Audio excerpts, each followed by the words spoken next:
It's that time of night when maybe serious policy proposals or even a gripping scandal should be put to one side, and instead we should revel in the theatrical pantomime that is Nigel Farage. I don't know what part he plays, King Rat or a Widow Twankey. I'm sure there's a bit of twanking going on in his distant past.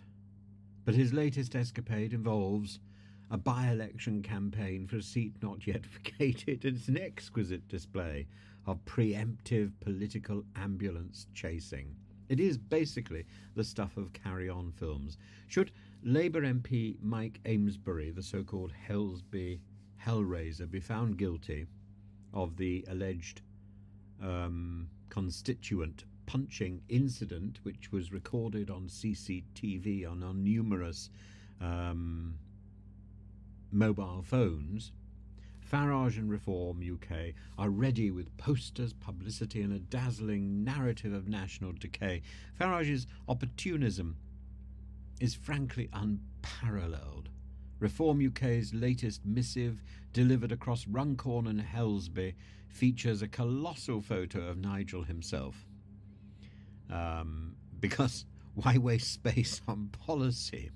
Alongside a snapshot of Amesbury mid-thump, one must concede that any visual evidence is, as lawyers would say, highly creative.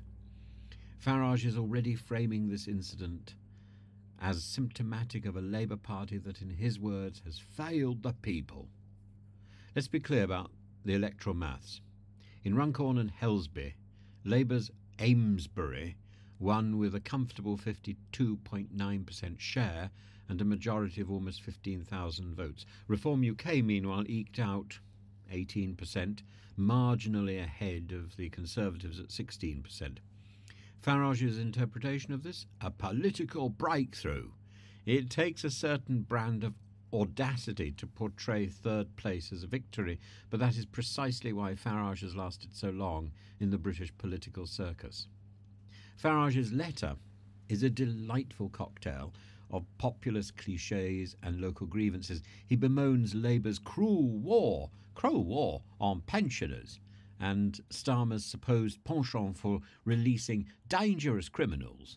He also ties the tolls on the Mersey Gateway and Silver Jubilee bridges to Amesbury's alleged lapse in self-control, mainly because, well, when tempers flare, tolls are to blame, and it was precisely that subject that was being discussed.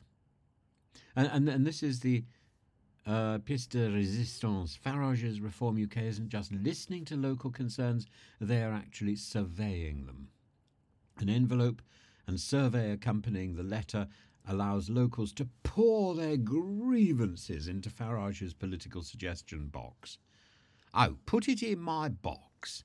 One wonders if it's addressed to Farage HQ or simply forwarded to his PR team for rephrasing in future stump speeches. The Reform UK approach is predictably performative, with 5 MPs in Parliament, well, certainly 4, a breakthrough by Farage's standards. They offer bluster rather than serious solutions, and the campaign against toll bridges, while superficially appealing, does little to address broader economic realities or infrastructure needs. Reform's message remains consistent: blame others, highlight grievances, and avoid concrete answers at all costs. Farage thrives on conflict and ambiguity, manufactured outrage, and the image of a political outsider. This campaign, tethered to an unproven allegation, showcases his ability to exploit political crises even before they materialise. Should Amesbury survive his day in court, Farage will simply pivot, claiming moral high ground for daring to ask tough questions. If Amesbury falls, Nigel will don his man of the people cape and charge into battle with polling booths as his next conquest.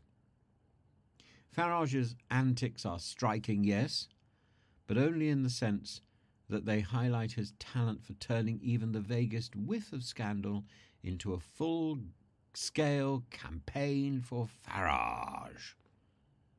Farage. It's like It's like a sort of, it's like something everybody must have. Farage. Everybody should have Farage. And whether or not Amesbury thumped a constituent, Farage's preemptive posturing, Farage's ubiquity ensures Reform UK will bask in the media spotlight. And that is the essence of Farage, the bad smell that you cannot get rid of, the man who always has a campaign ready, whether or not there's a crisis to campaign about. This is the oven-ready Brexit that Boris was talking about.